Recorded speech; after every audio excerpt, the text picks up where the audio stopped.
ইমাম মাহদী আলাইহিস সালাম দুনিয়াতে প্রকাশ পাওয়ার পর ইনসাফ কেমন ভাবে প্রকাশ পাবে? আল্লাহর নবী বললেন, কামা মুলিআত যুলমান ওয়া জাওরা, যেই পরিমাণ জুলুম সমাজের মধ্যে বর্তমানে রয়েছে, ইমাম মাহদী আলাইহিস সালাম যখন সমাজে আসবে, এর বিপরীতে যত শান্তি দরকার তত শান্তি সমাজের মধ্যে প্রতিষ্ঠিত হবে। ইমাম মাহদী আলাইহিস সালাম কোন আইন দিয়ে রাষ্ট্র পরিচালনা করবেন? সবাই একটু আমার প্রশ্নের জবাব দেন। ইমাম মাহদী আসার পরে কোন কিতাব দিয়ে ইনসাফ কায়েম করবেন? সবাই বলেন তো, আরো জোরে বলেন। তাহলে বোঝা গেল ইমাম মাহদী আসার আগেও চাইলে আমরা ইনসাফ প্রতিষ্ঠিত করতে পারি, ঠিক কিনা বলেন? সমস্যা কোন জায়গায়? সমস্যা আমাদের এই রাজবল্লভ এলাকাতে যদি মাইক লাগায়া আগামী 100 বছর ওয়াজ করেন, আমি মুফতি সিফাত জামিল চ্যালেঞ্জ করে বলি, এই এলাকা থেকে সুদ বন্ধ হবে না, ঠিক কিনা বলেন? আমার জন্মের আগেও এখানে ওয়াজ চলে কি চলে না? হাজার হাজার আলেম ওয়াজ করতে করতে মাটির নিচে মিশে গেছে, সুদ বন্ধ হয় নাই। হাজার হাজার আলেম কথা বলতে বলতে মাটির নিচে মিশে গেছে, ঘুষ বন্ধ হয় নাই, ঠিক কিনা বলেন? ওলামায়ে কেরাম ওয়াজ করতে করতে তারা নিজের জীবন শেষ করছেন, এলাকা থেকে পরকীয়া বন্ধ হচ্ছে না, ঠিক কিনা বলেন? তাহলে বোঝা গেল ওয়াজ করে সমাজের সবকিছুর সমাধান হয় না। কিছু কিছু জিনিস যদি আপনি সমাজে সমাধান করতে চান, অবশ্যই আল্লাহর কোরআনকে পার্লামেন্টে নিতে হবে, ঠিক কিনা বলেন? বিশ্বনবী সাল্লাল্লাহু আলাইহি ওয়াসাল্লাম বললেন, ইমাম মাহদী আলাইহিস সালাম আসার পরে কেমন ভাবে সমাজের মধ্যে ইনসাফ হবে শুনে নাও। উনি অন্য কোন কিতাব থেকে সমাজের মধ্যে ইনসাফ কায়েম করবেন না, বরং আল্লাহর বিধান অনুযায়ী, নবীর হাদিস অনুযায়ী উনি বিচার করবেন।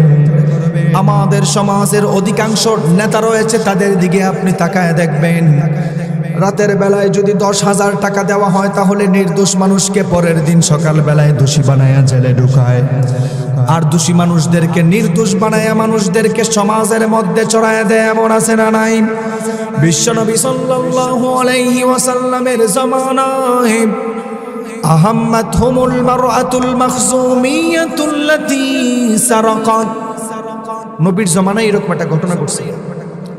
এই সমাজে সবচাইতে বেশি ভূমিকম্প হওয়ার মূল কারণ ভালো করে শোনেন। আমাদের দেশে ভূমিকম্প কেন হয়? পৃথিবীতে 7 tectonic plate creates the mountain range on earth. 7টা টেকটনিক প্লেটের মাধ্যমে পৃথিবীকে কন্ট্রোল করা হয়। পাপের বোঝা যখন বেড়ে যায় টেকটনিক প্লেটের কারণে, ভূপৃষ্ঠটা নাড়া দেয়। হাদিসের পরিভাষায় বোঝা যায়, জমিনে যত অত্যাচার বেশি হবে, জমিন তত নাড়া দিবে, ঠিক কিনা বলেন? তাহলে ভূমিকম্প সবচাইতে বেশি কি কারণে হয়? জুলুমের কারণে। সবাই বলেন, জুলুমের কারণে। ভূমিকম্প সবচাইতে বেশি কেন হয়? একটা হাদিস থেকে শোনেন, আহাম্মাতহুমুল মারআতুল মাখজুমিয়াতুল্লাতী সারাকাত। আল্লাহর নবীর জামানায় এরকম একটা বড় ঘটনা ঘটেছিল। ওই এলাকার সবচাইতে বড় ফ্যামিলির মহিলা চুরি করেছিল। এলাকার মানুষ চিন্তা করতেছেন, এত বড় ফ্যামিলির মহিলা চুরি করেছে, তার যদি বিচার করা হয় আল্লাহর নবী তো হাত কেটে দিবেন। উনি তো কখনো আপন পর চিনবেন না, উনি এমন ইনসাফওয়ালা রাষ্ট্রনায়ক, যেই কোনো মানুষ হোক না কেন হাত কেটে দিবেন। এলাকার মানুষ তখন চিন্তা করতেছেন বিচারটাকে কমানো যায় কিনা। মাইয়ুকাল্লিমু রাসূলুল্লাহি সাল্লাল্লাহু আলাইহি ওয়াসাল্লাম, কে আল্লাহর নবীর কাছে বিচারের কথা বলবে? কেউ সাহস পায় না। কারণ হলো, বড় ফ্যামিলির মহিলা চুরি করেছে, তার হাত যদি কেটে দেওয়া হয়। 3টা বাজে ডাকাতের অ্যাটাকে পড়েছিলাম। ডাকাত সেখানে গাড়ি ভাঙচুর করে টাকা পয়সা নিয়ে অনেক অত্যাচার করেছেন, গলাতেও অ্যাটাক করা হয়েছে, মারধর করেছেন। আমার ড্রাইভার সাহেব সহ আমাদের কাছে টাকা পয়সা, মোবাইল, গাড়ি সব কিছু ভেঙে দিয়েছেন। মেন্টালি ভাবেও দুর্বল, এত দূরে আসতে মন চায় না এখন আর, কারণ রাস্তাঘাটে আমাদের আর নিরাপত্তা নাই। 200 গজ দূরে পুলিশে ডিউটি করে, 200 গজের ভিতরে আমাকে ডাকাতি করে। বাংলাদেশের হালত হচ্ছে এইরকম। চট্টগ্রাম থেকে আপনাদের এখানে আসছি, প্রতিনিয়ত ভয় কাজ করছে। আমার বর্তমান হালত, আমার সামনে এখন কোনো গাড়ি ব্রেক করলে মনে হয় এটা ডাকাতি করা হচ্ছে, মানে আমার হালত এটা। আমার কণ্ঠের অবস্থা ভালো না, 3-4 জন মিলে গলাতে ধরছেন ইচ্ছে মতো। তো আপনাদের দোয়াও ভালোবাসা থাকার কারণে আল্লাহ তাআলা হয়তো বিপদ থেকে উদ্ধার করেছেন। সামনে কি আছে জানি না। সারা বাংলাদেশে সফর করা হয় রাতের বেলায়। তো আমরা সবাই আল্লাহর কাছে পানা চাই, আল্লাহ তাআলা যেন আমাদের সবাইকে এখানে যারা আছেন রাস্তাঘাটের বিপদ থেকে হেফাজত করেন, আমিন। তো সবাই বসবেন তো ইনশাআল্লাহ। বাহিরে যারা বাজারে ঘোরাফেরা করতেছে তারা কপাল পোড়া। আমি এখানে বলে যাই, যারা ঘোরাফেরা করতেছেন তারা কপাল পোড়া। যারা এখানে বসে আছেন তারা আল্লাহর পরিবার। এই মুহূর্তে যদি মারা যান, এর উসিলায় আল্লাহ আপনাকে জান্নাত দিতে পারে, ঠিক কিনা বলেন? আমি আপনাদের সামনে কোরআনুল কারীমের ৬,২৩৬টা আয়াত থেকে একটি আয়াত তেলাওয়াত করেছি। রাসূল সাল্লাল্লাহু আলাইহি ওয়াসাল্লামের অগণিত হাদিস থেকে 2টি হাদিস পাঠ করেছি। আয়াত এবং হাদিসকে সামনে রেখে through the lens of Sunnah and modern science এর আলোকে কিছু কথা বলে বিদায় নিব ইনশাআল্লাহ। আমি যে আয়াত তেলাওয়াত করেছি, এই আয়াতের মধ্যে আল্লাহ তাআলা কিয়ামত সম্পর্কে কিছু কথা বলেছেন। আমাদের সমাজের অধিকাংশ উচ্চশিক্ষিত মানুষ যারা শহরে বাস করে, তারা দাবি করে মানুষ মারা যাওয়ার পরে মনে হয় আর তাদেরকে পুনরুত্থান করা হবে না। নাউজুবিল্লাহ পড়বেন না? সবাই বলেন তো দেখি, মানুষ মারা যাওয়ার পরে তাদেরকে আবার হাসরের ময়দানে তুলবেন কে? আরো জোরে বলেন, তুলবেন কে? আল্লাহ। রাসূল সাল্লাল্লাহু আলাইহি ওয়াসাল্লামকে সাহাবায়ে কেরাম এবং কাফের মুশরিকরা প্রশ্ন করত, বলেন তো দেখি নবী, কিয়ামত কবে হবে? আচ্ছা বলেন তো দেখি, কিয়ামত কোন দিন হবে, কোন তারিখে হবে? এটা দুনিয়ার কেউ জানে? আরো জোরে বলেন, জানে? জানেন কে? কণ্ঠটা কৌজার করে দিয়ে বলেন, জানেন কে? সবাই বলেন কে? আল্লাহ। তো আল্লাহ তাআলা কিয়ামত কবে হবে জানে, তাহলে আমরা কিয়ামতের দিন তারিখ জানি না। প্রথম ক্লিয়ার হন। নবীও জানে না কোন দিন কিয়ামত হবে। রাসূলকে প্রশ্ন করা হয়েছিল, বলেন কিয়ামত কোন দিন হবে? নবী বলছেন, কিয়ামতের খবর একমাত্র আল্লাহ জানে, কিন্তু শোনো, কিয়ামত হওয়ার আগে সমাজের মধ্যে বড় বড় 10টি আলামত প্রকাশ পাবে। এই বড় 10টা আলামত যখন প্রকাশ পাবে, মনে রাখবা কিয়ামত সন্নিকটে চলে এসেছে। আল্লাহ রাব্বুল আলামিন কোরআন নাজিল করার মাধ্যমে দুনিয়ার মানুষদেরকে জানালেন, এই কোরআন নাজিল করার মাধ্যমে আল্লাহ সমস্ত কিছুর সমাধান দিয়েছেন। কোরআন নাজিল করার মাধ্যমে রাষ্ট্র কিভাবে চলাবেন আল্লাহ তাআলা কোরআনের মধ্যে বর্ণনা করেছেন।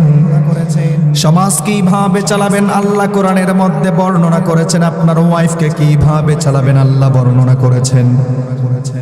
কিয়ামতের বর্ণনা সম্পর্কে রব্বুল আলামিন কোরআনের মধ্যে বললেন। বিশ্বনবী সাল্লাল্লাহু আলাইহি ওয়াসাল্লামের কাছে মানুষরা হাজির হয়ে গেল। আমার নবীকে প্রশ্ন করলো, ইয়া রাসূলুল্লাহ, কিয়ামত কবে হবে আপনি আমাদেরকে জানায়া দেন। আল্লাহর নবী বললেন, ও দুনিয়ার মানুষেরা, কিয়ামত কবে হবে আমি জানি না, বরং কিয়ামত হওয়ার আগে কিয়ামতের জ্ঞান আল্লাহ জানেন, কিন্তু কিয়ামত হওয়ার আগে সমাজের মধ্যে বড় বড় 10টা ঘটনা ঘটবেন। বর্তমান সমাজে যে আপনি ভূমিকম্প দেখেন, ভূমিকম্প আমাদের এলাকাতে হয়েছে কিনা ভালো করে বলেন তো, হয়েছে কিনা? গত 2-3 দিনে ওঠার একটার পর একটা ভূমিকম্প। কি কারণে হয় শুনেন। বিশ্বনবী সাল্লাল্লাহু আলাইহি ওয়াসাল্লাম বললেন, কিয়ামত হওয়ার আগে সমাজের মধ্যে বড় বড় 10টি আলামত প্রকাশ পাবে।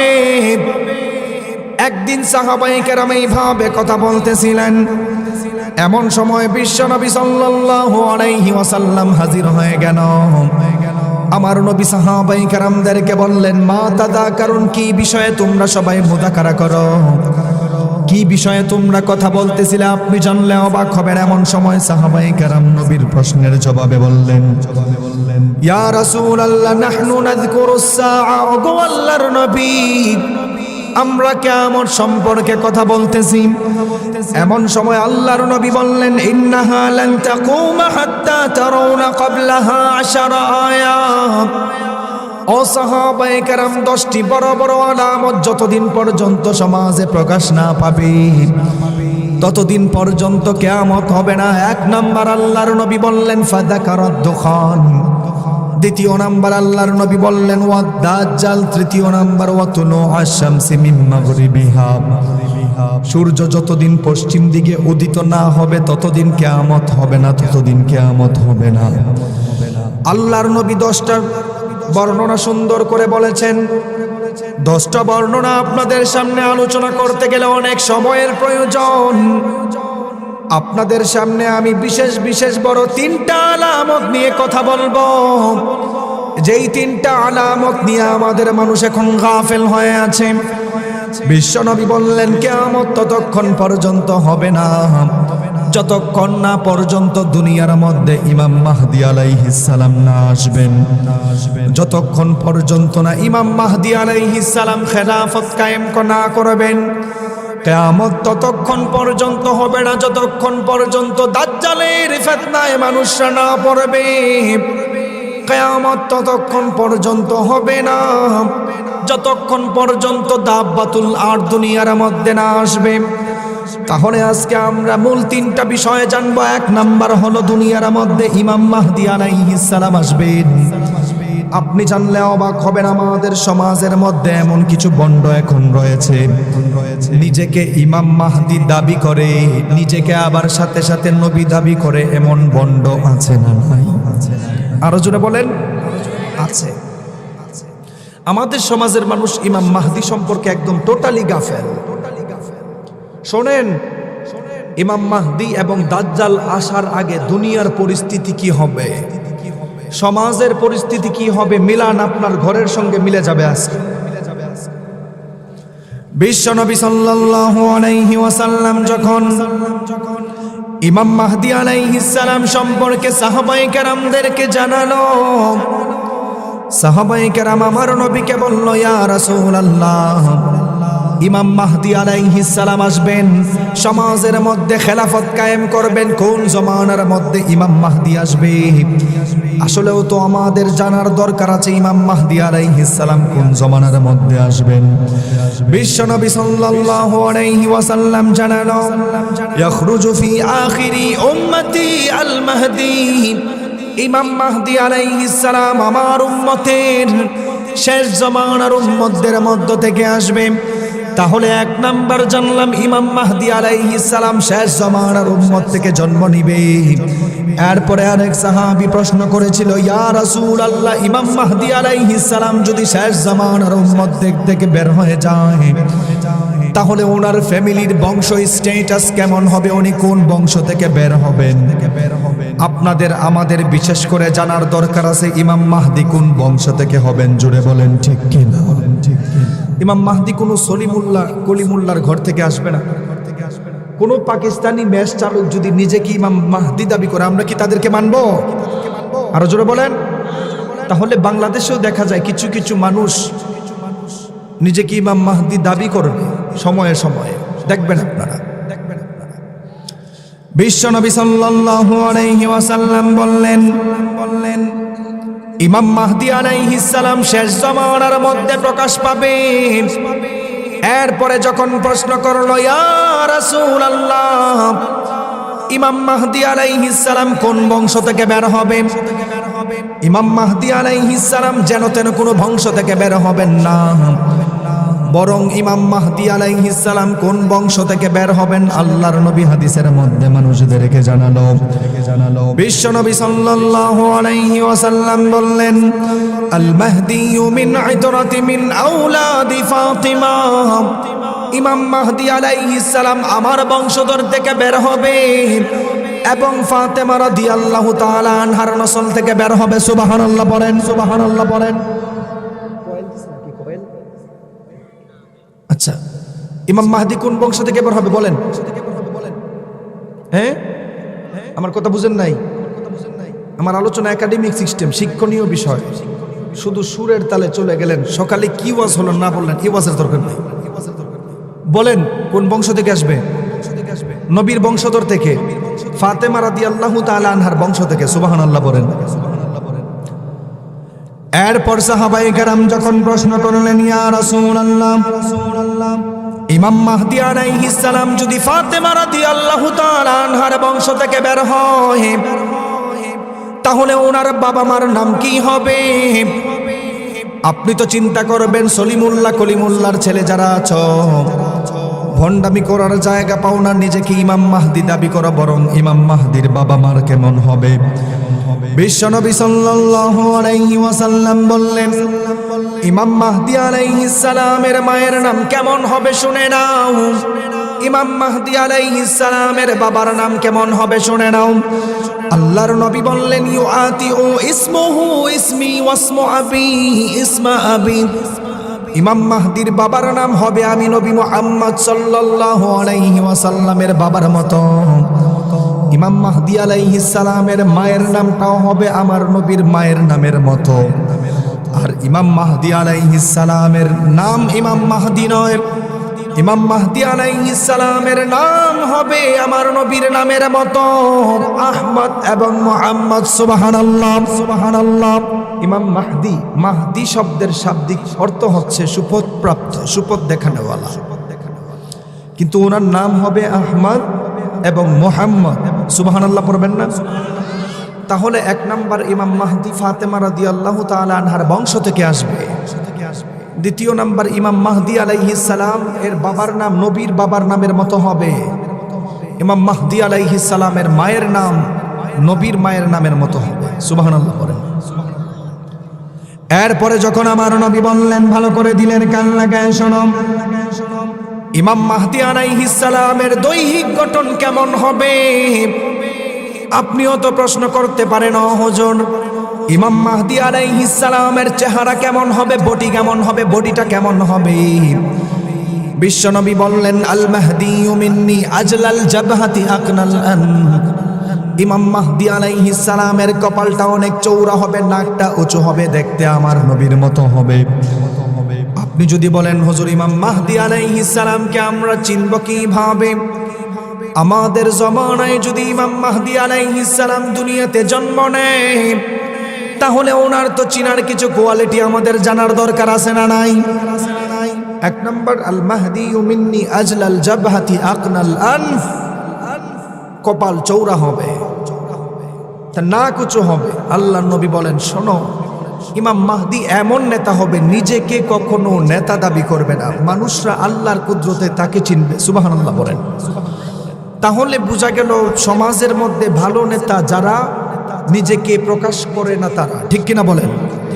কিন্তু দুঃখজনক বিষয় হচ্ছে বাংলাদেশের কালচার, মানুষদের সেবা করার জন্য নেতা নেতা ঝগড়া করে, ঠিক কিনা বলেন? বিশ্বনবী সাল্লাল্লাহু আলাইহি ওয়াসাল্লাম বললেন, ইমাম মাহদী আলাইহিস সালাম কেমন ভাবে প্রকাশ পাবে শুনে নাও। বুখারীর বর্ণনায় আল্লাহর নবী সাহাবায়ে কেরামদেরকে জানালেন, ইয়াকুনু ইখতিলাফুন ইনদা মাউতিল খলিফা ফায়াখরুজু রাজুলুম মিন আহলিল মাদিনা আরিবান ইলা মাক্কাতি ফায়াতিহিন নাসু আহলিল মাক্কা। আল্লাহর নবী বললেন, শেষ জামানার মধ্যে সৌদির প্রিন্সরা মারা যাবে, কে রাজা হবে তাদের মধ্যে একটা দ্বন্দ্ব লেগে যাবে। ওই মুহূর্তে ইমাম মাহদী আলাইহিস সালাম দুনিয়াতে প্রকাশ পাবে। এলাকার মানুষরা ওনাকে ধরে আনবেন, ওনার কাছে জিহাদের বায়াত গ্রহণ করবেন। তাহলে বোঝা গেল ইমাম মাহদী নিজেকে প্রকাশ করে না, বরং ইনসাফের বিচার করার জন্য উনি আল্লাহর অনুগ্রহের অপেক্ষায় থাকেন। বোঝা গেল যারা নেক্সটে নেতা হবেন, আল্লাহর অনুগ্রহ চান, জনগণের কাছে ভিক্ষা চাইলে কাজ হবে না। জোরে বলেন ঠিক কিনা? আল্লাহর অনুগ্রহ লাগবে। এরপরে আল্লাহর নবী বলেন, শোনো, ইমাম মাহদী আসার পরে সমাজে ইনসাফ কেমন হবে জানার দরকার আছে না নাই? আচ্ছা, একটু আমার সাথে সবাই বলেন তো দেখি, আমাদের সমাজে এরকম কিছু নেতা আছে যারা এক চোখে তেল দিয়ে বিচার করে, আরেক চোখে পানি দেয়, আছে না নাই? আমার ভাষা আপনারা বুঝেন না? বহু নেতা এরকম আছে, রাতের বেলায় যদি 10,000 টাকা দেওয়া হয়, পরের দিন সকালবেলা নির্দোষ মানুষকে দোষী বানায়, দোষী মানুষকে নির্দোষ বানায়, আছে না নাই? বিশ্বনবী সাল্লাল্লাহু আলাইহি ওয়াসাল্লাম বললেন, দুনিয়া তখন ধ্বংস হয়ে যাবে যখন সমাজের মধ্যে ইনসাফ থাকবে না। ভূমিকম্প বেশি বেশি হবে বোঝা গেল। আমাদের সমাজেও যে ভূমিকম্প হয় ইনসাফ না থাকার কারণে। ইমাম মাহদী আলাইহিস সালাম যখন সমাজের মধ্যে আসবেন, উনি সমাজের মধ্যে এমন ভাবে ইনসাফ করবেন, মানুষরা কখনো বেইনসাফের চেহারা দেখবে না, শুধু ইনসাফের রাজত্বে থাকবেন। সুবহানাল্লাহ। বিশ্বনবী সাল্লাল্লাহু আলাইহি ওয়াসাল্লামকে প্রশ্ন করা হয়েছিল, ইয়া রাসূলুল্লাহ, ইমাম মাহদী আলাইহিস সালাম দুনিয়াতে প্রকাশ পাওয়ার পর ইনসাফ কেমন ভাবে প্রকাশ পাবে? আল্লাহর নবী বললেন, কামা মুলিআত যুলমান ওয়া জাওরা, যেই পরিমাণ জুলুম সমাজের মধ্যে বর্তমানে রয়েছে, ইমাম মাহদী আলাইহিস সালাম যখন সমাজে আসবে, এর বিপরীতে যত শান্তি দরকার তত শান্তি সমাজের মধ্যে প্রতিষ্ঠিত হবে। ইমাম মাহদী আলাইহিস সালাম কোন আইন দিয়ে রাষ্ট্র পরিচালনা করবেন? সবাই একটু আমার প্রশ্নের জবাব দেন। ইমাম মাহদী আসার পরে কোন কিতাব দিয়ে ইনসাফ কায়েম করবেন? সবাই বলেন তো, আরো জোরে বলেন। তাহলে বোঝা গেল ইমাম মাহদী আসার আগেও চাইলে আমরা ইনসাফ প্রতিষ্ঠিত করতে পারি, ঠিক কিনা বলেন? সমস্যা কোন জায়গায়? সমস্যা আমাদের। এই রাজবল্লভ এলাকাতে যদি মাইক লাগায়া আগামী 100 বছর ওয়াজ করেন, আমি মুফতি সিফাত জামিল চ্যালেঞ্জ করে বলি, এই এলাকা থেকে সুদ বন্ধ হবে না, ঠিক কিনা বলেন? আমার আগে, আমার জন্মের আগেও এখানে ওয়াজ চলে কি চলে না? হাজার হাজার আলেম ওয়াজ করতে করতে মাটির নিচে মিশে গেছে, সুদ বন্ধ হয় নাই। হাজার হাজার আলেম কথা বলতে বলতে মাটির নিচে মিশে গেছে, ঘুষ বন্ধ হয় নাই, ঠিক কিনা বলেন? ওলামায়ে কেরাম ওয়াজ করতে করতে তারা নিজের জীবন শেষ করছেন, এলাকা থেকে পরকীয়া বন্ধ হচ্ছে না, ঠিক কিনা বলেন? তাহলে বোঝা গেল ওয়াজ করে সমাজের সবকিছুর সমাধান হয় না। কিছু কিছু জিনিস যদি আপনি সমাজে সমাধান করতে চান, অবশ্যই আল্লাহর কোরআনকে পার্লামেন্টে নিতে হবে, ঠিক কিনা বলেন? বিশ্বনবী সাল্লাল্লাহু আলাইহি ওয়াসাল্লাম বললেন, ইমাম মাহদী আলাইহিস সালাম আসার পরে কেমন ভাবে সমাজের মধ্যে ইনসাফ হবে শুনে নাও। উনি অন্য কোন কিতাব থেকে সমাজের মধ্যে ইনসাফ কায়েম করবেন না, বরং আল্লাহর বিধান অনুযায়ী, নবীর হাদিস অনুযায়ী উনি বিচার করবেন। আমাদের সমাজের অধিকাংশ নেতা রয়েছে, তাদের দিকে আপনি তাকায় দেখবেন, রাতের বেলায় যদি 10,000 টাকা দেওয়া হয় তাহলে নির্দোষ মানুষকে পরের দিন সকাল বেলায় দোষী বানায়া জেলে ঢুকায়, আর দোষী মানুষদেরকে নির্দোষ বানায়া মানুষদেরকে সমাজের মধ্যে চড়ায় দেয়। এমন আছে না নাই? বিশ্বনবী সাল্লাল্লাহু আলাইহি ওয়াসাল্লামের জামানায় আহাম্মাতহুমুল মারআতুল মাখজুমিয়াতুল্লাতী সারাকাত, নবীর জামানায় এরকম একটা ঘটনা ঘটছে। এই সমাজে সবচাইতে বেশি ভূমিকম্প হওয়ার মূল কারণ ভালো করে শোনেন। আমাদের দেশে ভূমিকম্প কেন হয়? পৃথিবীতে 7 tectonic plate creates the mountain range on earth. 7টা টেকটনিক প্লেটের মাধ্যমে পৃথিবীকে কন্ট্রোল করা হয়। পাপের বোঝা যখন বেড়ে যায় টেকটনিক প্লেটের কারণে, ভূপৃষ্ঠটা নাড়া দেয়। হাদিসের পরিভাষায় বোঝা যায়, জমিনে যত অত্যাচার বেশি হবে জমিন তত নাড়া দিবে, ঠিক কিনা বলেন? তাহলে ভূমিকম্প সবচাইতে বেশি কি কারণে হয়? জুলুমের কারণে। সবাই বলেন, জুলুমের কারণে। ভূমিকম্প সবচাইতে বেশি কেন হয়? একটা হাদিস থেকে শোনেন, আহাম্মাতহুমুল মারআতুল মাখজুমিয়াতুল্লাতী সারাকাত। আল্লাহর নবীর জামানায় এরকম একটা বড় ঘটনা ঘটেছিল। ওই এলাকার সবচাইতে বড় ফ্যামিলির মহিলা চুরি করেছিল। এলাকার মানুষ চিন্তা করতেছেন, এত বড় ফ্যামিলির মহিলা চুরি করেছে, তার যদি বিচার করা হয় আল্লাহর নবী তো হাত কেটে দিবেন। উনি তো কখনো আপন পর চিনবেন না, উনি এমন ইনসাফওয়ালা রাষ্ট্রনায়ক, যেই কোনো মানুষ হোক না কেন হাত কেটে দিবেন। এলাকার মানুষ তখন চিন্তা করতেছেন বিচারটাকে কমানো যায় কিনা। মাইয়ুকাল্লিমু রাসূলুল্লাহি সাল্লাল্লাহু আলাইহি ওয়াসাল্লাম, কে আল্লাহর নবীর কাছে বিচারের কথা বলবে? কেউ সাহস পায় না। কারণ হলো বড় ফ্যামিলির মহিলা চুরি করেছে, তার হাত যদি কেটে দেওয়া হয় এলাকার মধ্যে ফ্যামিলির উপর দাগ লেগে যাবে। আপনি তাকায় দেখবেন আমাদের সমাজেও এমন কিছু মানুষ আছে, এমন কিছু নেতা রয়েছে উচ্চ ফ্যামিলির মানুষদের বিচার করতে পারে না, ধনী মানুষদের বিচার করতে পারে না, গরিবদের উপর বিচার করার নামে অত্যাচার করে এমন মানুষ আছে না নাই? উচ্চ ফ্যামিলির মানুষের উপর বিচার করতে চায় না। এলাকার মানুষ চিন্তা করতেছেন, নবী তো এমন রাষ্ট্রনায়ক, ওনার কাছে যদি নেওয়া হয় তাহলে উনি আপন পর চিনবে না, কোনো কথা ছাড়াই হাত কাটবে। ঠিক কিনা বলেন? মাইয়ুকাল্লিমু রাসূলুল্লাহি সাল্লাল্লাহু আলাইহি ওয়াসাল্লাম। এলাকার মানুষ গভীর চিন্তা করে একজন সাহাবীর কথা চিন্তা করলেন। বুখারীর বর্ণনায় এসেছেন, ওয়া মাইয়াজতারিউ আলাইহি ইল্লা উসামা ইবনে যায়েদ হিব্বু রাসূলিল্লাহ। আল্লাহর নবী হাসান এবং হুসাইন রাদিয়াল্লাহু তাআলা আনহুর পরে উসামা ইবনে যায়েদকে বেশি ভালোবাসতেন এলাকার মানুষ। পরের দিন সকালবেলা উসামা ইবনে যায়েদের কাছে গেল। উসামা ইবনে যায়েদকে বলল, রে উসামা, এলাকার উচ্চ ফ্যামিলির মানুষ চুরি করেছে, তার যদি বিচার করা হয় তাহলে তার বংশের মধ্যে দাগ লেগে যাবে, বিচারটা কমানো যায় কিনা? উসামা ইবনে যায়েদ রাদিয়াল্লাহু তাআলা আনহু আমার নবীর দরবারে হাজির হয়ে গেল। আমার নবীকে বলল, ফাকাল্লামা রাসূলুল্লাহি সাল্লাল্লাহু আলাইহি ওয়াসাল্লাম। ওগো আল্লাহর নবী, এলাকার মানুষ আসছেন আপনার কাছে এই কথা বলার জন্য, আপনি জানলে অবাক হবেন। আমার নবী সঙ্গে সঙ্গে রাগান্বিত হয়ে গেলেন, উসামাকে ধমক দেওয়া শুরু করলেন। শুধু ধমক দেন নাই, বরং আরো কঠিন ভাষায় কথা বললেন। ও উসামা, এমন একটা কাহিনী নিয়ে আমার সামনে তুমি কেন আসলাম? আতাশফাউ ফি হাদ্দিন মিন হুদুদিল্লাহ। আল্লাহর আইনের ব্যাপারে কি আমার কাছে সুপারিশ করতে আসছো নাকি? তোমার তো সাহস কম না। এমন সময় বিশ্বনবী সাল্লাল্লাহু আলাইহি ওয়াসাল্লাম কমা ফাখাতাবা দাঁড়ায় গেলেন। কেন ভূমিকম্প হয় ভালো করে শুনেন। আল্লাহর নবী বললেন, আইয়ুহান নাস, ও সমস্ত মানুষেরা শুনে নাও, ভালো করে শুনে নাও। ইন্নামা দাল্লা মান কানা ক্বাবলাকুম, ইন্নামা দাল্লা মান কানা ক্বাবলাকুম। তোমাদের পূর্বের মানুষগুলি ধ্বংস হওয়ার অন্যতম কারণ হলো ইদা সারাকা শরীফ তারাকুহু। যখন উচ্চ ফ্যামিলির মানুষরা চুরি করত তাদেরকে ছেড়ে দিত, এই কারণে মানুষরা ধ্বংস হয়েছে।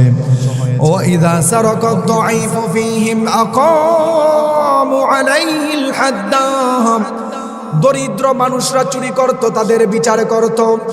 আপনি তাকায় দেখবেন পার্লামেন্টে বসে কোট টাই পরে দেশের টাকা বাহিরে পাচার করে, তাদের বিচার করতে জানে না। সাধারণ মুরগি চুরা নিয়ে এলাকার নেতারা পাগল হয়ে থাকে, উচ্চ ফ্যামিলির মানুষদেরকে বিচার করে না। এমন আছে না নাই? আর জোরে বলেন। আল্লাহর নবী বলেন, ধ্বংস হয় মানুষ ওই সময় ইদা সারাকা শরীফু তারাকুহু। উচ্চ ফ্যামিলির মানুষ চুরি করে তারে ছেড়ে দেয়। ওয়া ইদা সারাকা দাঈফু ফীহিম আকামু আলাইহিল হাদ্দা। দুর্বল ফ্যামিলি, এই পোলাপান, এই এটা কি মজা করার জায়গা? হ্যাঁ, আবার বলেন না, আবার শয়তান শুয়ে আছে। বসো, তোমরা কথা বললে কনসেন্ট্রেশন নষ্ট হয়। ঘুমাক, তুমি ডিস্টার্ব করো না। ঘুমাক, তুমি সোজা গেছো, তুমি চুপ থাকো। এ ঘুমাইতেছে ভালো মানুষ, এরা শয়তানের চাবি দিয়ে গেছে তো বসে বসে শয়তানি করতেছে। বসো তোমরা। তাহলে সবাই বলেন তো দেখি, ভূমিকম্প সমাজে বেশি হওয়ার কারণ হচ্ছে বিচার ব্যবস্থাতে গন্ডগোল। ঠিক কিনা বলেন? বিশ্বনবী সাল্লাল্লাহু আলাইহি ওয়াসাল্লাম বললেন, ইমাম মাহদী আলাইহিস সালাম যখন সমাজের মধ্যে চলে আসবে, কেমন ভাবে ইনসাফ তিনি কায়েম করবেন। আল্লাহর নবী বললেন, কামা মুনিআত যুলমা ওয়া জাওরা। যেই পরিমাণ জুলুম সমাজের মধ্যে রয়েছে তার মতো ইনসাফ কায়েম হবে।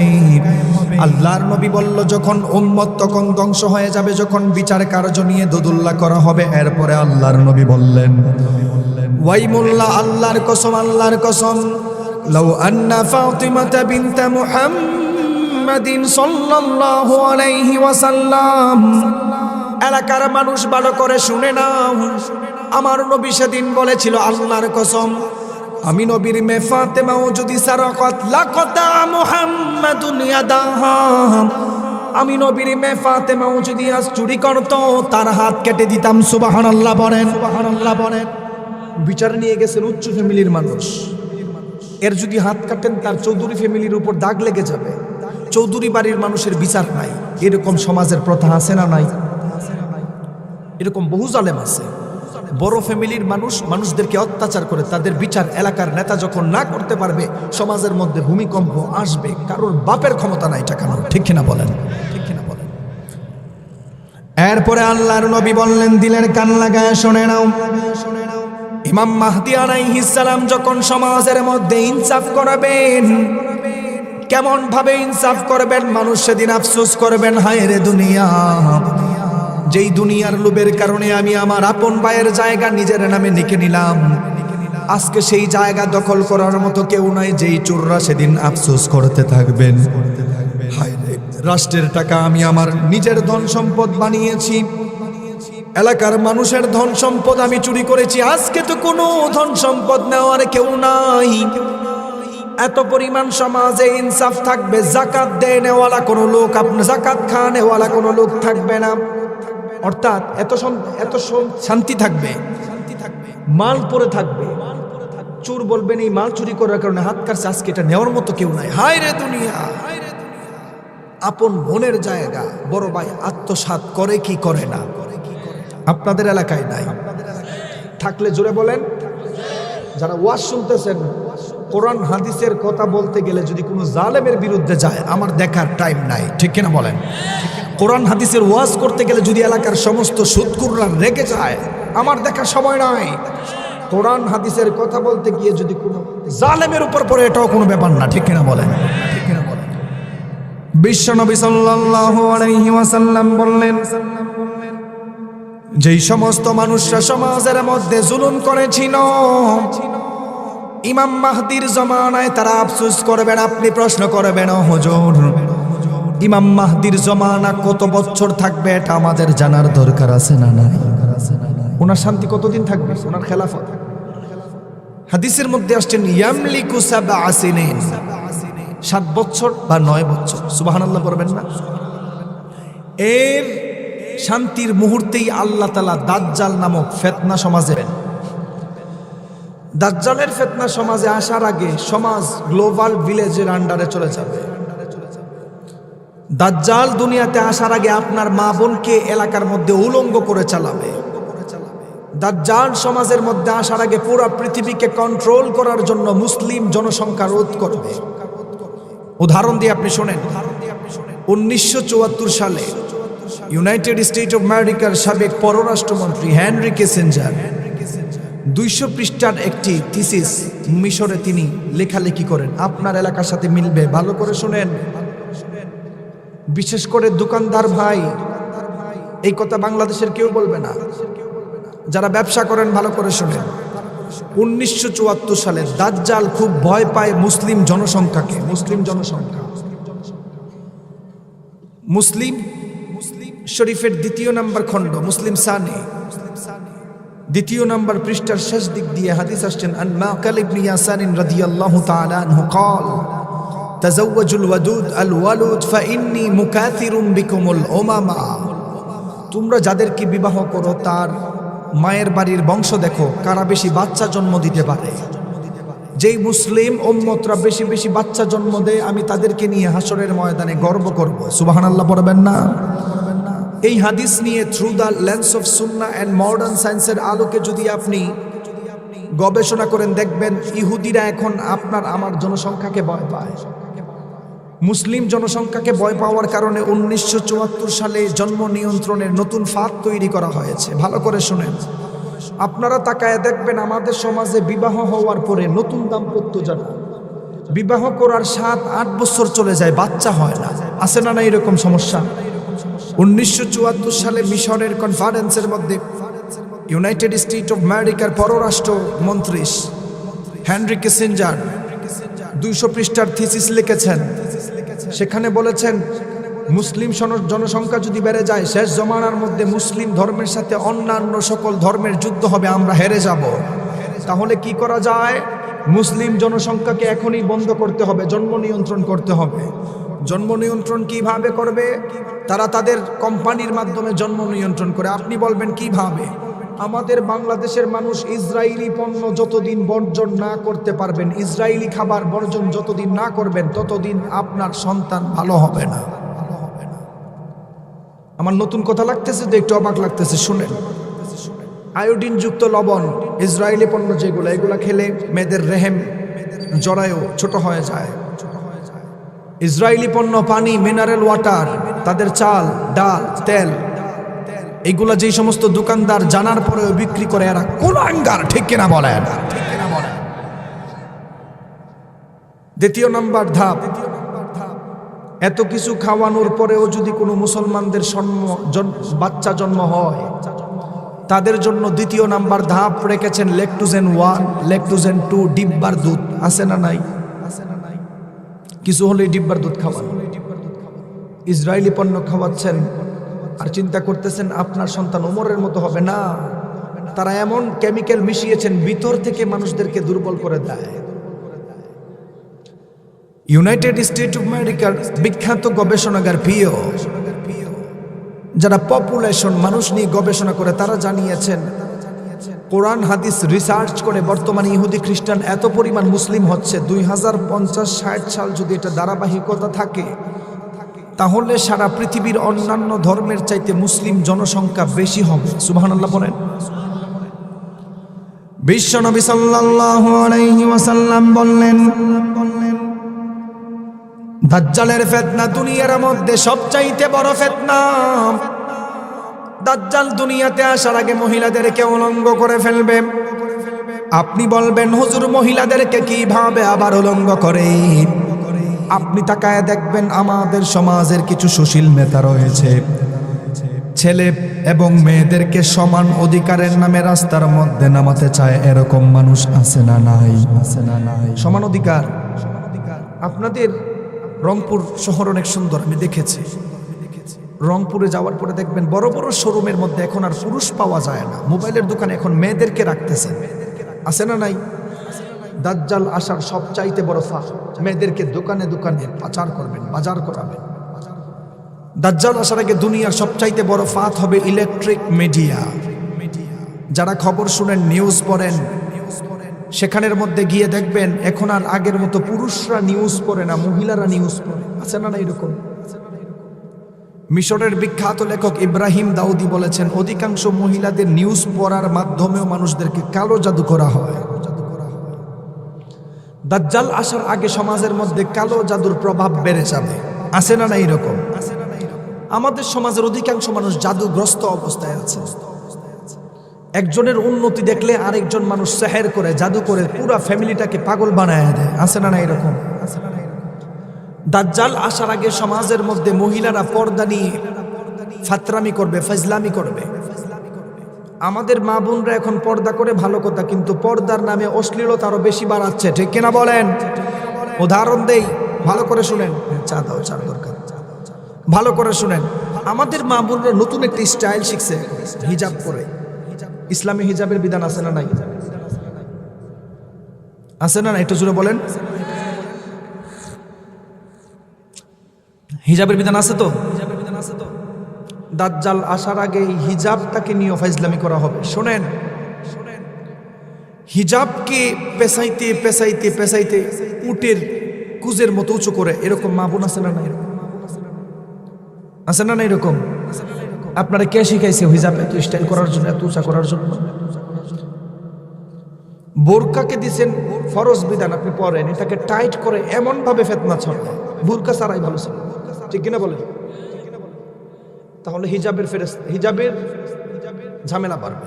এবার আসেন, নতুন তত্ত্ব শুনেন। দাজ্জাল আসার আগে ইলেকট্রিক মিডিয়ার মাধ্যমে মানুষদেরকে গোমরা করা হবে। আপনি বলবেন, হুজুর কিভাবে আবার মিডিয়া দিয়ে গোমরা করা হয়? বিশ্বনবী সাল্লাল্লাহু আলাইহি ওয়াসাল্লাম বললেন, ও দুনিয়ার মানুষেরা রে, সায়াতি আলান নাসি সানাওয়াতুন খাদ্দাআত, এমন একটা ধোঁকাবাজির জমানায় মানুষ গুণে উপনীত হবে, যেই জমানার মধ্যে ইউসাদ্দাকু ফিহাল কাযিব ওয়া ইউকাযযাবু ফিহাস সাদিক ওয়া ইউতামানু ফিহাল খাইন ওয়া ইউখাওয়ানু ফিহাল আমিন। আল্লাহর নবী বললেন, এমন ধোঁকাবাজির জমানায় আমার শেষ জমানার উম্মতরা পড়ে যাবে, যেই জমানার মধ্যে মানুষ সত্য মিথ্যা যাচাই করতে পারবে না। সত্যবাদীদেরকে মিথ্যাবাদী বলে গণ্য করা হবে, মিথ্যাবাদীদেরকে সত্যবাদী গণ্য করা হবে। ওয়ায়ুখাওয়ানু ফিহাল আমিন, আমানত খিয়ানতকারীকে আমানতদারী মনে হবে, আর আমানতদারীকে আমানত খিয়ানতকারী মনে হবে। আপনি যদি through the lens of Sunnah and কিয়ামা এর আলোকে এই আয়াতের ব্যাখ্যা করেন, হাদিসের ব্যাখ্যা করেন, আল্লাহ নবী বলেন ধোঁকাবাজির জমানা, through the lens of Sunnah and কিয়ামা এর আলোকে যদি হাদিসটা ব্যাখ্যা করেন, শুনেন। ইলেকট্রিক মিডিয়ার মাধ্যমে মানুষকে সবচাইতে বেশি ধোঁকা বর্তমান 2025-এ দেওয়া হচ্ছে, ঠিক কিনা বলেন? ঠিক কিনা বলেন? উদাহরণ দেই। 1950 সালে পৃথিবীর সবচাইতে শক্তিশালী টেকনোলজি এআই, আর্টিফিশিয়াল ইন্টেলিজেন্স তৈরি করেছিল। 1970 সালে ইন্টারনেট এবং পানির পাওয়ার না থাকার কারণে এটা বন্ধ হয়ে যায়। 2010 সাল থেকে সারা পৃথিবী গ্রাস করছেন এআই। যুবক ভাইরা ভালো করে জানো, এআই এমন কিছু জিনিস তৈরি হয়েছেন হুবহু আপনার মতো মানুষকে দিয়া ভিডিও বানায়া মানি লন্ডারিং, খারাপ খারাপ কাজ করানো এখন মিডিয়ার মাধ্যমে সম্ভব, ঠিক কিনা বলেন? এই এলাকার ইমাম সাহেব যিনি, উনাকে দিয়া চাইলেও এখন ইলেকট্রিক মিডিয়া, আপনি তো বিশ্বাস করবেন না। সকালে উঠে দেখবেন এলাকার ইমাম সাহেব বলতেছেন সুদ খাওয়া জায়েজ, ভিডিও বানাইছে মোবাইল দিয়ে, হুবহু মানুষ, আমার মতো মানুষ কথা বলতেছেন, ধরার কোনো সিস্টেমই নেই। তাহলে ইলেকট্রিক মিডিয়া মানুষকে ধোঁকা দিচ্ছে কি দিচ্ছে না? দ্বিতীয় নাম্বার, শোনো যুবক ভাইরা, যেই সমস্ত মা বোন তোমরা টিকটক করো, ভালো করে শোনো, এমন জমানা সামনে আসতেছে, এখানে বলে যাচ্ছি আজকে থেকে 2 থেকে 3 বছর অপেক্ষা করো তোমরা যারা টিকটকে মা বোন ছবি ছাড়ো, ফেসবুকে ছবি ছাড়ো, তোমাদের ছবি দিয়ে 2 থেকে 3 বছর অপেক্ষা করো। আমি সিফাত জামিল বলে যাচ্ছি, 2 থেকে 3 বছর পরে তোমাদের ছবি, তোমাদের মা বোনদের ছবি দিয়ে খারাপ খারাপ ভিডিও বানায় তোমাদেরকে প্রতিনিয়ত ব্ল্যাকমেল করবেন, কিছু করার থাকবে না, ঠিক কিনা বলেন? গাজীপুরে কিছুদিন আগে ক্যান্টনমেন্টের মধ্যে একটা হত্যা এরকম হয়েছে। এক ছোট মেয়ের চেহারা দিয়ে খারাপ পর্ন ভিডিও বানাইছে, এমন ভাবে ভিডিও বানাইছে তার আপন ভাই বোনও তারে ভুল বুঝতেছেন। শেষ মুহূর্তে সে আত্মহত্যা করছে। লাস্ট মুহূর্তে তদন্ত করে দেখা যায় ওই ভিডিও মোবাইলে বানানো। নাউজুবিল্লাহ বলবেন না? তাহলে এটা যদি গাজীপুরে হয়, আপনার এই রংপুরে হওয়ার কি বাকি আছে? আর বিশ্বনবী সাল্লাল্লাহু আলাইহি ওয়াসাল্লাম বললেন, দাজ্জালের ফিতনার চাইতে বড় কোনো ফিতনা দুনিয়ার মধ্যে নাই। মুসলিম শরীফের বর্ণনায় আল্লাহর নবী বললেন, মা বাইনা খালকি আদম ইলা কিয়ামিস সাআহ আমরুন আকবারু মিনাদ দাজ্জাল। আমি আল্লাহ তাআলা, আল্লাহর নবী বললেন, এমন কিছু, এমন ফিতনা আল্লাহ তাআলা আদম আলাইহিস সালাম থেকে নিয়ে এই পর্যন্ত যত ফিতনা রেখেছেন, দাজ্জালের চাইতে বড় ফিতনা আল্লাহ তাআলা দুনিয়ার মধ্যে কোনো ফিতনা দেন নাই। তৃতীয় নাম্বার, এক সাহাবী বলল, ইয়া রাসূলুল্লাহ, দাজ্জাল যদি ইমাম মাহদী আলাইহিস সালামের জমানায় বের হয়ে যায়, সে তো নিজেকে রব দাবি করবে, তাকে আমরা চিনব কিভাবে? বুখারী মুসলিমের বর্ণনায় আল্লাহর নবী সাহাবায়ে কেরামদেরকে জানালো, ইন্নাল্লাহা লা ইয়াখফা আলাইকুম ইন্নাল্লাহা তাআলা লাইসা বিআওয়ার। নিশ্চয়ই আমাদের রব অন্ধ নয়, সুবহানাল্লাহ বলেন। কিন্তু শেষ জমানায় দাজ্জাল বের হবে, সে অন্ধ, কানা থাকবে। কেমন কানা থাকবে? আইনাবাতুন তাফিয়া, তার চোখ একটা আঙ্গুরের মতো উঁচু থাকবে, অন্ধ থাকবে। দাজ্জালকে চিনার উপায় কি বলেন তো দেখি? তার চোখ এক চোখা থাকবে। আমাদের সমাজের যুবক ভাইদের সবচাইতে বড় সমস্যা, তারা এই দাজ্জালের অনুসারীদেরকে এখন লিডার বানাইছে, ঠিক কিনা বলেন? যুবকদের আইডল এখন Messi, Neymar, Cristiano Ronaldo, Brazil, Argentina. কিছু কিছু মানুষ এরকম মানুষদেরকে আইডল মনে করে কি করে না? তোমরা ভালো করে শোনো, আল্লাহর নবী বললেন, তুমি যাকে দুনিয়াতে ফলো করবা, হাসরের ময়দানে তোমার হাসর তার সঙ্গেই হবে। এই পৃথিবীতে সবচাইতে বেশি দাজ্জালের প্রমোট এই তোমাদের মেসি, নেইমার, এইরকম যারা খেলোয়াড় আছে তারা করে, ঠিক কিনা বলো? ঠিক কিনা বলো? বিশ্বনবী সাল্লাল্লাহু আলাইহি ওয়াসাল্লাম বললেন, দাজ্জালের ফিতনা শুধু আমাদের জমানার উম্মতদের জন্য না, আদম আলাইহিস সালাম থেকে নিয়ে এই নবীর উম্মত পর্যন্ত দাজ্জালের ভয় দেখিয়েছেন। বুখারী মুসলিমের বর্ণনায় মুত্তাফাকুন আলাইহিল হাদিসের মধ্যে জানানো, আল্লাহর নবী বললেন, মা মিন নাবিয়্যিন ইল্লা ক্বাদ আনযারা উম্মাতাহুল আ'ওয়ারাল কাযযাব আলা ইন্নাহু আ'ওয়ার। আল্লাহর নবী বললেন, আদম আলাইহিস সালাম থেকে নিয়ে এই পর্যন্ত যত নবী আছে সমস্ত নবীরা উম্মতদেরকে দাজ্জালের ভয় দেখিয়েছেন। আপনি জানলে অবাক হবেন। আমার নবী একদিন সাহাবায়ে কেরামদেরকে প্রশ্ন করলো, সাহাবীরা কি বিষয়ে তোমরা কথা বলছিলে? আল্লাহর নবীর সাহাবায়ে কেরাম বললেন, আমরা দাজ্জাল নিয়ে কথা বলছিলাম। এমন সময় আমার নবী বললেন, একটা হাদিস তোমাদের কাছে আমি বর্ণনা করি। দাজ্জাল দুনিয়ার মধ্যে আছে নাকি দাজ্জাল জন্মগ্রহণ করবে আমাদের জানার দরকার আছে না নাই? খারাপ লাগতেছে আপনাদের? নতুন তথ্য এগুলো। দাজ্জাল দুনিয়াতে আছে না নাই এটা বুঝবেন কিভাবে? আল্লাহর নবীর দরবারে এক ব্যক্তি হাজির হলো, তামিমে দারি হাজির হয়ে বলল, ইয়া রাসূলুল্লাহ, আমি ইসলাম ধর্ম গ্রহণ করার জন্য আসছি। সুবহানাল্লাহ বলেন। দাজ্জাল কোথায় আছে ভালো করে শুনেন। বিশ্বনবী সাল্লাল্লাহু আলাইহি ওয়াসাল্লামের কাছে তামিমে দারি হাজির হয়ে আমার নবীকে বলল, ইয়া রাসূলুল্লাহ, আমি আপনার কাছে ইসলাম ধর্ম গ্রহণ করার জন্য চলে এসেছি। আল্লাহর নবী বললেন, কি কারণে ইসলাম ধর্ম গ্রহণ করতে চাও? খ্রিস্টান ব্যক্তি যখন এই কথা বললেন, বিশ্বনবী সাল্লাল্লাহু আলাইহি ওয়াসাল্লামকে বললেন, ওগো আল্লাহর নবী, আমি তামিমে দারি প্রতি বছর লাখাম এবং জুজাম এলাকার মানুষদেরকে নিয়ে সমুদ্রের সফর করি। আমি যখন এই বছর সমুদ্রের সফরে গেলাম, সমুদ্রের ঝড়ের কারণে আমি আমার জায়গা মতো পৌঁছাতে পারি নাই। আমাকে সমুদ্রের ঢেউয়ের কারণে অন্য একটা দ্বীপের মধ্যে নিয়ে ভিড়াইলেন। সেই দ্বীপের মধ্যে যখন আমি উঠে গেলাম, সেখানে বড় একটা দানবের সঙ্গে আমার দেখা হয়। সেই দানবকে আমি বললাম, তোমার ধ্বংস হয়ে যা, তোমার নাম কি? ওগো আল্লাহর নবী, ওই দানব আমাকে বলল, আমার নাম হলো জাসসাসা।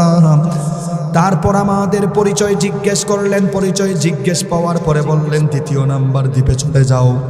সেই দ্বীপের মধ্যে তোমাদের জন্য একজন মানুষ বহুদিন ধরে ওয়েট করতেছেন।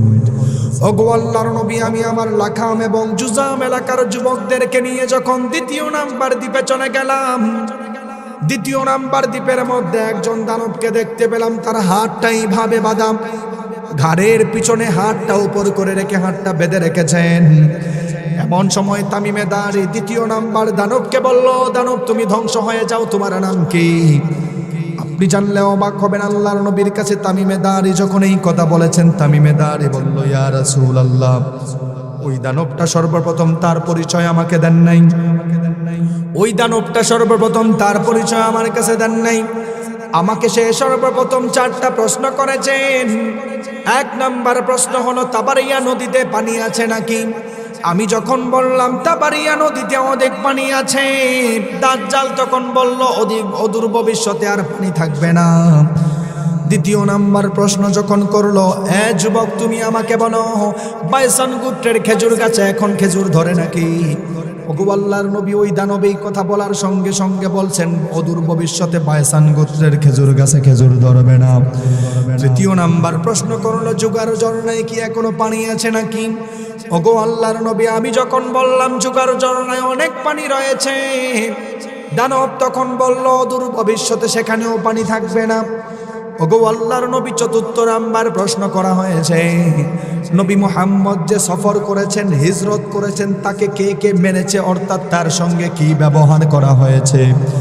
আপনি জানলে অবাক হবেন। ওগো আল্লাহর নবী, আমি যখন বললাম নবীকে তারা মেনে নিয়েছেন, ওই দানব তখন বলল, আল্লাহর নবী মুহাম্মদকে যারা অনুসরণ করে তারাই হলো সফল কাম। সুবহানাল্লাহ, সুবহানাল্লাহ। আর যারা সফলতা পাবে না তারা নবীকে অনুসরণ করবে না।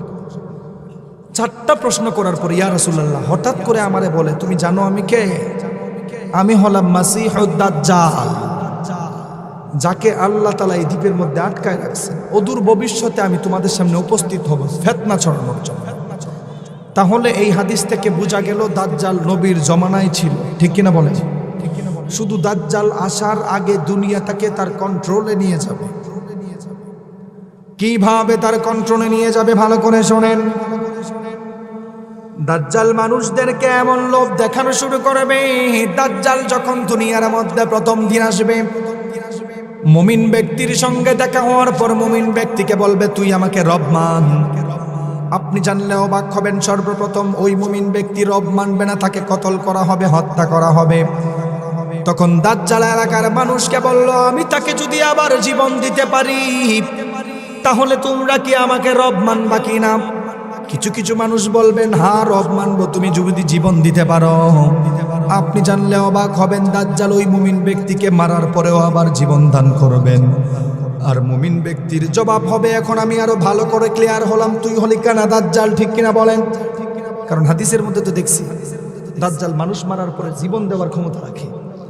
এখন আরো বেশি ক্লিয়ার হলাম, তুই যে আসল বাটপার, ঠিক কিনা বলেন? তাহলে আপনারা দাজ্জাল চিনার আর কোন জিনিস বাকি আছে? দাজ্জাল থেকে বাঁচার উপায় দরকার আছে না নাই? এক সাহাবী বলল, ইয়া রাসূলুল্লাহ, দাজ্জাল থেকে বাঁচার উপায় কি? দাজ্জাল থেকে বাঁচার আমল কি? আল্লাহর নবী বললেন, মান হাফিযা 10 আয়াতিন মিন আউয়ালি সূরাতিল কাহফি উসিমা মিন ফিতনাতিদ দাজ্জাল। উম্মতের মধ্যে যেই সমস্ত উম্মতগুলো দাজ্জালের ফিতনা থেকে বাঁচতে চায়, দাজ্জাল থেকে বাঁচতে চাও, সূরাতুল কাহফের প্রথম 10টা আয়াত মুখস্থ করে নাও, দাজ্জালের ফিতনায় তোমরা পড়বা না। দ্বিতীয় নাম্বার আমল আল্লাহর নবী শিখালেন, মান হাফিযা 10 আয়াতিন মিন আখিরি সূরাতিল কাহফি। আল্লাহর নবী বললেন, সূরাতুল কাহফের 10টা শেষ 10টা আয়াত যদি কেউ মুখস্থ করে নাই, আমার উম্মতের মধ্যে ওই উম্মত দাজ্জালের ফিতনায় পড়বে না। তৃতীয় নাম্বার আল্লাহর নবী বললেন, প্রথম হোক আর শেষ হোক, মধ্যখানের 10টা আয়াত যদি কেউ মুখস্থ করে নেয়, দাজ্জালের ফিতনায় পড়বে না। তাহলে আজকের এখান থেকে বোঝা গেল সূরাতুল কাহফ পড়ার দরকার আছে না নাই? দাজ্জালের ফিতনা থেকে বাঁচতে গেলে, মা বোনদেরকে যদি বাঁচাতে চান, তাহলে সূরাতুল কাহফ পড়ার দরকার আছে না নাই? হ্যাঁ আছে। অথচ দেখেন, দাজ্জাল আসার আগে সমাজের মধ্যে এমন কিছু ঘটনা ঘটবে, মানুষ মানুষের প্রতি রহম করা ছেড়ে দিবে, মানুষ মানুষের প্রতি সহানুভূতি করা ছেড়ে দিবে, স্বামী তার স্ত্রীর প্রতি ভালোবাসা কমে যাবে, স্ত্রী তার স্বামীর প্রতি ভালোবাসা কমে যাবে। দাজ্জাল আসার আগে সমাজের মধ্যে পরকীয়া বাড়বে। আমাদের সমাজে পরকীয়া আছে না নাই? পরকীয়া থাকার কারণে 20 বছরের সংসার, 4টা সন্তান ছেড়ে পালায় যায়। পরকীয়া থাকার কারণে 15 বছরের সংসার ধ্বংস হয়ে যায়। ভালো করে শুনে নাও, স্বামী স্ত্রীর মহব্বত নাই, ওই ঘরের মধ্যে রহমতও নাই। আমাদের সমাজের হালত কি হয়েছে জানেন? নিজে ঠিক মতো ভালো করে চলাফেরা করে না, আর আয়েশা রাদিয়াল্লাহু তাআলা আনহার মতো চরিত্রের ওয়াইফ চাই আমার, নিজের চলাতে সমস্যা। আর মা বোনরা চায় সারাদিন স্টার জলসা জি বাংলা দেখবে, আর আব্দুল কাদের জিলানির মতো স্বামী চায়। আছে না? স্টার জলসা এলাকাতে আছে না নাই? আছে। দুঃখজনক বিষয়, আমাদের সমাজের অধিকাংশ সংসার ভাঙ্গার পিছনে ভারতীয় চ্যানেলরা বেশি দায়ী, ঠিক কিনা বলেন? মা বোন এবং কিছু কিছু মুরব্বীরাও আছেন, স্টার জলসা জি প্লাস যদি দুপুরবেলা না দেখতে পারে, সন্ধ্যাবেলা না দেখতে পারে, পরের দিন সকালবেলা কাজা করে, কিন্তু নামাজের ধারে কাছেও নাই। যদি বলা হয় তাফসির প্রোগ্রামে 100 টাকা দান করেন, না এই টাকা নাই, কিন্তু ডিশের লাইনে 300 টাকা গজবের লাইন ভাড়া প্রতি মাসে দেওয়া হয়। এরকম মানুষ আছে না নাই?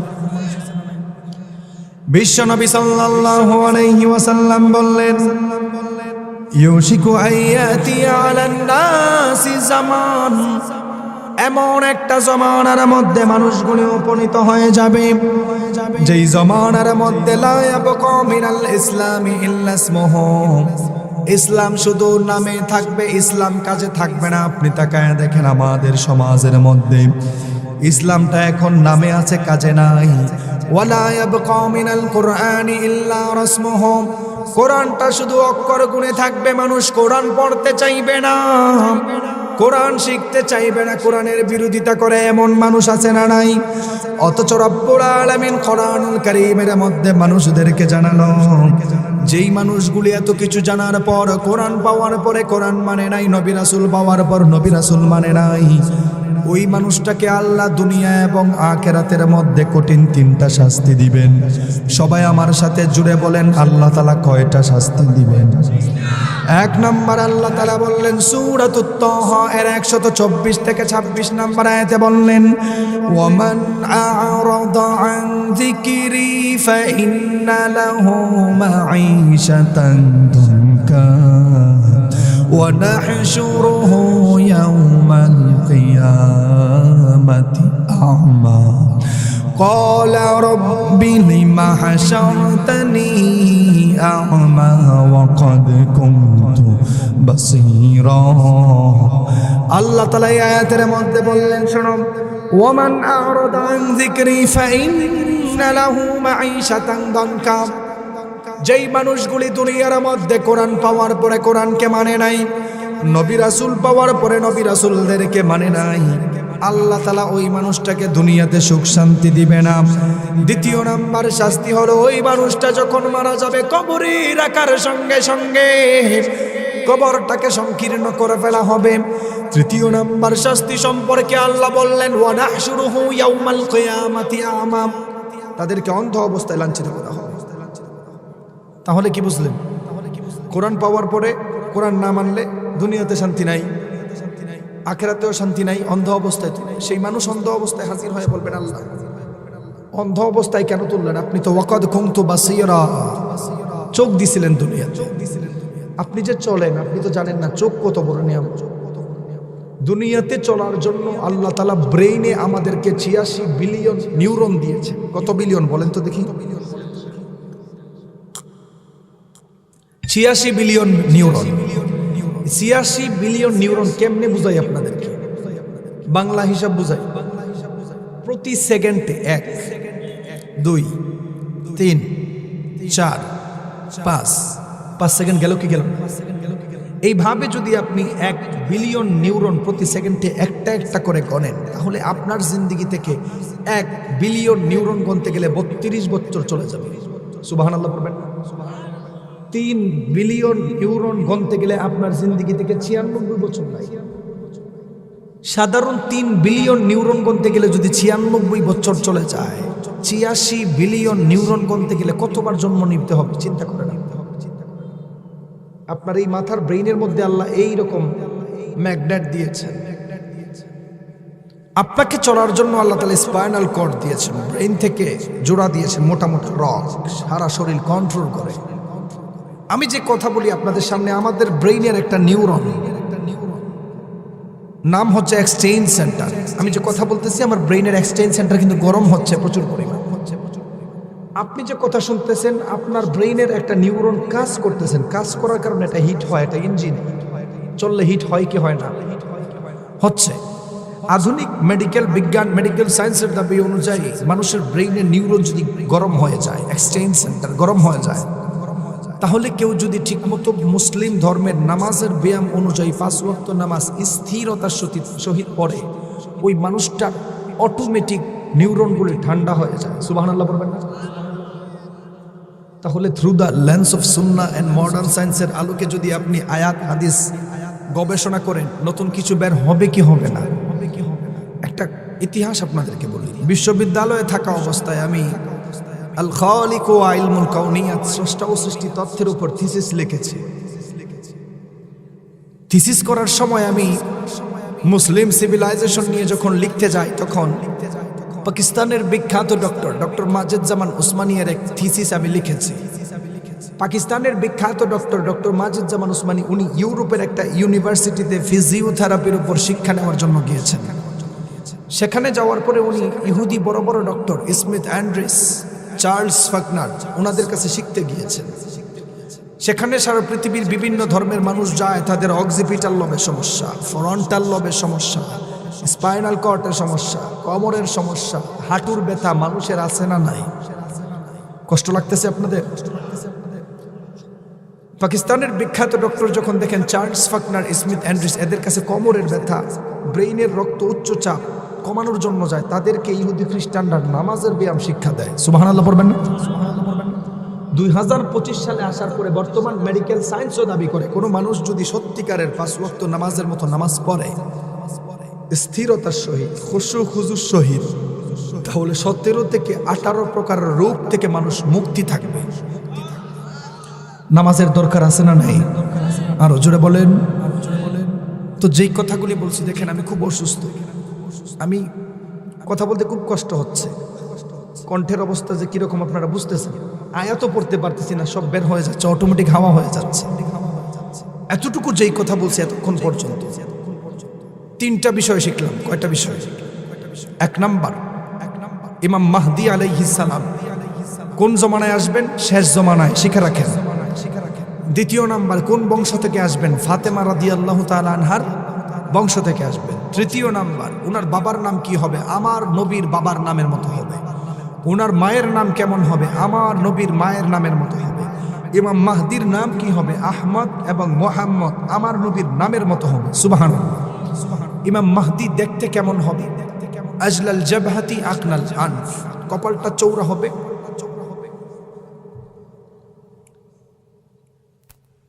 কপালটা দেখতে চৌড়া হবে, নাকটা উঁচু হবে, দেখতে চেহারা আমার নবীর দৈহিক গঠনের মতো হবে। ইমাম মাহদি আলাইহিস সালাম কোন সময় আসবেন? কামা মুলিআত যুলমা ওয়া জাওরা, সমাজের মধ্যে যখন পরকিয়া, জুলুম, স্বামী স্ত্রীর মহব্বত থাকবে না, জুলুম বাড়বে, তখন ইমাম মাহদি সমাজে আসবেন ইনসাফ প্রতিষ্ঠা করার জন্য। ইমাম মাহদি কত বছর সমাজের মধ্যে খেলাফতের দায়িত্ব থাকবেন? 7 সিনিন, 7 বছর বা 9 বছর। এরপর দুনিয়াতে দাজ্জাল আসবেন ফিতনা ছড়ানোর জন্য। দাজ্জাল দুনিয়াতে আসবেন, তার চোখ কানা থাকবেন, চিনার উপায়। মৃত মানুষকে জিন্দা করবেন, চিনার উপায়। দাজ্জাল মানুষদেরকে ফিতনায় ফালাবেন, নারী পুরুষদের সমান অধিকারের নামে ভণ্ডামির মাধ্যমে। ঠিক কিনা বলেন? দাজ্জাল থেকে যদি বাঁচতে চান, মান হাফিজা 10 আয়াতিন মিন আউয়ালি সূরাতিল কাহফি উসিমা মিন ফিতনাতিদ দাজ্জাল। আল্লাহর নবী বললেন, শোনো, দাজ্জাল থেকে যদি বাঁচতে চাও উম্মতরা সূরা কাহফের প্রথম 10 আয়াত, শেষ 10 আয়াত, মধ্যখানের 10 আয়াতের আমল করো। পড়ব তো ইনশাআল্লাহ। 3 নাম্বার শিখলাম, আল্লাহ তাআলা এত কিছু দিয়েছেন, আল্লাহর শুকরিয়া আদায় যদি আমরা না করি, না শুকরিয়া হই, তাহলে আল্লাহর গজব, দুনিয়াতে ভূমিকম্প আসবে। ঠিক কিনা বলেন? আচ্ছা বলেন তো দেখি, আজকের এই তাফসিরুল কোরআন মাহফিলের জায়গায় যদি একটা গান বাজনা হইতো, ভালো হইতো না খারাপ হইতো? হ্যাঁ, দুনিয়াতে একমাত্র আল্লাহর পরিবার তারা যারা আমি আল্লাহর কোরআনকে অনুসরণ মানে। তাহলে এখানে যারা আয়োজন করছেন, এটা ভালো কাজ করছেন কিনা? আরো যারা বলেন, আপনারা কি মনে করেন ভালো কাজ আরো হওয়ার দরকার আছে না নাই? হ্যাঁ, নাকি গান বাজনা হবে? ভালো কাজ যদি হতে হয়, ভালো কাজ যারা করে তাদেরকে সহযোগিতা করার দরকার আছে না নাই? আছে। আচ্ছা বলেন, আগামী বছর এই মাহফিলটা হোক, কে কে চাই? 2টা হাত তুলেন। কে কে চাই? আল্লাহ তাআলা আমাদের সবাইকে কবুল করুক, যেন আল্লাহ আগামী বছর এই মাহফিলটা হয়। যারা আয়োজন করছেন তাদের নেক হায়াত দান করুন, আমিন। আচ্ছা, আগামী বছর মাহফিল হতে গেলে এখানে অনেক খরচ হয়েছে। এখন মাইক প্যান্ডেল নাকি? হ্যাঁ,